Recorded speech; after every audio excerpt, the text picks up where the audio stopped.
Yo, what is good? Whatever people, what is good, yo? So, this Deca Dance, whatever you want to call it, has actually surprised me quite a bit. Not only was the animation, it was good and bad at times, which just comes with kind of the territory of making a show look as, hype as possible with all these people flying at different speeds. But then it's ridiculously hard to keep them looking, as detailed as they would if they were just standing still having a normal conversation. Which I don't think people understand that very much, which is unfortunate. But with this show showing up on Wednesday with all these other heavy hitters, it's definitely going to be interesting to see how the story plays out within it, because at this point, um, I'm pretty guaranteed to know when like ReZero and whatchamacallit comes out. God, I'm drawing a blank. I just completely drew a blank. Sorry. But I'm pretty sure. Oh, we have basketball, ReZero, and we have something else coming out too. So multiple shows coming out on this day, and this is like a normal thing for me. So as long as reincarnated as a slime actually doesn't show up yet again on a Wednesday, I won't have as many videos to do, right? But because it showed up, I had to talk about it, and I honestly didn't know if I was gonna really care for this show, so put it on the back burner. And short, to get to the short end of the show, I do think it's quite interesting. Like, I think the concept is good, or like the overall world is neat, but it also has some, things that are kind of obvious that it seems like it's pulling from. For one thing, it definitely feels like a different type of Attack on Titan type of universe, where there's something they have to protect that keeps humanity as like one, and without it, humanity would pretty much just fall, right? Excuse me. And because that's the case, it makes the show come off as uh, there's a lot on the line in every single battle, or that there's, a potential that people could be lost in this battle of just trying to been going against for quite some time, and finding out that the main girl who we watch and follow um, is just a part of, the fixing the armor of the main base and whatnot, and that her father was a soldier, someone on the front lines. It's clear as day that she wants to do that, but the person she meets has, I guess, he just doesn't have a filter. So he's just like, yeah, you could be on the front lines, but you might as well just want to off yourself, because frontline people just don't really have a good chance of survival. Like, just right flat out, like, you might not make it back if that's what you truly want to do.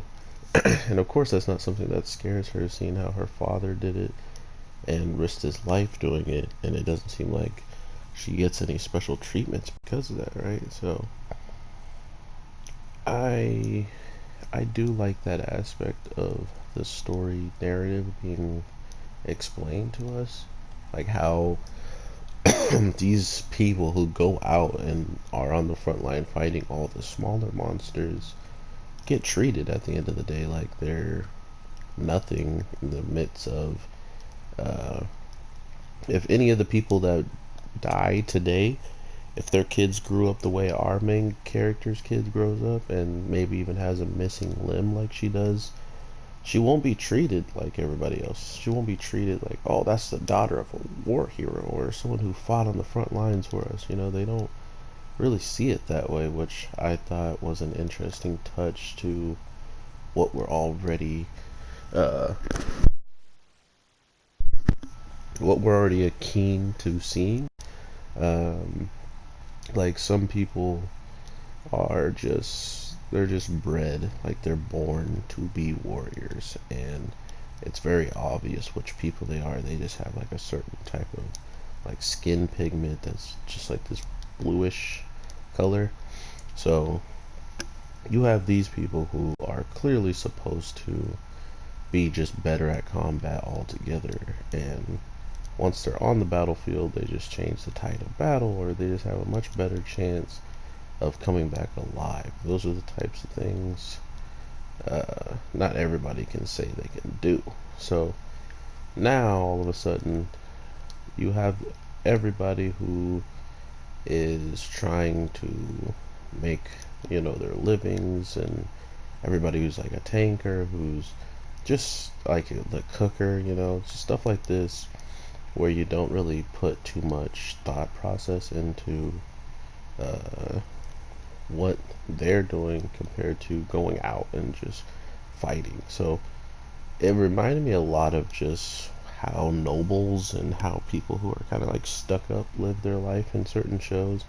Like they're always sheltered and protected by the masses of people, and once those people are kind of falling and failing, then all of a sudden that's when, the rich people are kind of like, oh my god, why are you even here? You're this and that. Like they have a lot to say about them, but as soon as everything's okay and everything's taken care of and there's no problem, they're the first one to congratulate. Oh my god, I'm so glad we hired you guys on the, like they're always the fakest people, and that's the type of people I'm talking about, are straight up walking around like nothing happens once the giant monster invasion's happening. They're just kind of living their life in this area, just like, oh wow, this is a nice day, I might as well just stroll on over here.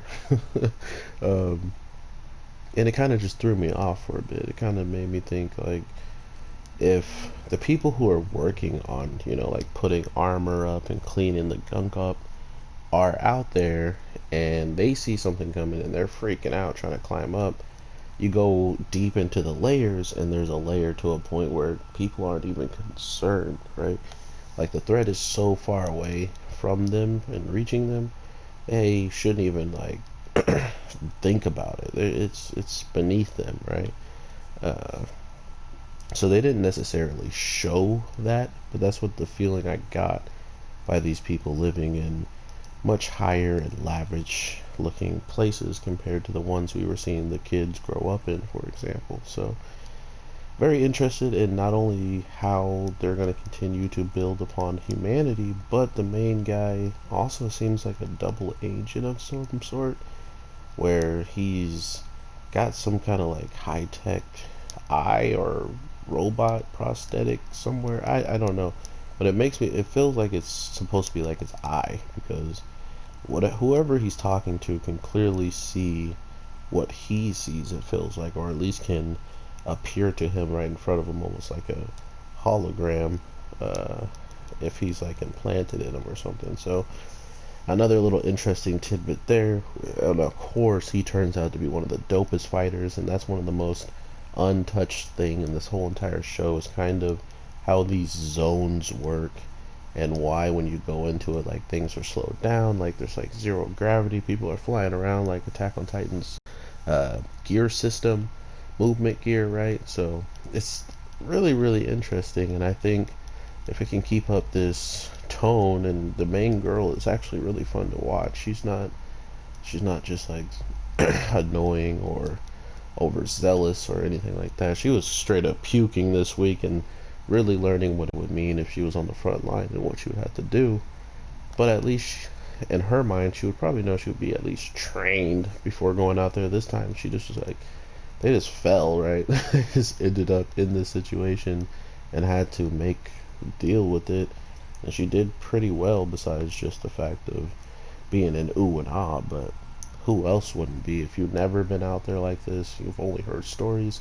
Your father also passed away from battling, and now here you are in that position you wanted to be with no weapon, with everything you got to maybe clean up some gunk on your utility belt, but you are weaponless. Like, you don't have these weird gadgets on your back to suck up the blood, or it's a lot going on, guys. Definitely check it out. I like it. I like the first episode so far. I'm definitely looking forward to whatever they can drop for the next couple episodes, 12 episodes, maybe 13. Who knows with how anime is going? I'm just a guessing man, and I would say 12, 13. But yeah, with all that being said, everybody, I hope you're having an amazing day, night, evening, whatever the case may be when you're watching this. I am your boy, the Anime G, and I will talk to you in the next one. With that being said, let me know about anything that came out, and I'll be definitely down to listen to you and see what animes are out that I might not talk about on the channel. So, yeah, peace.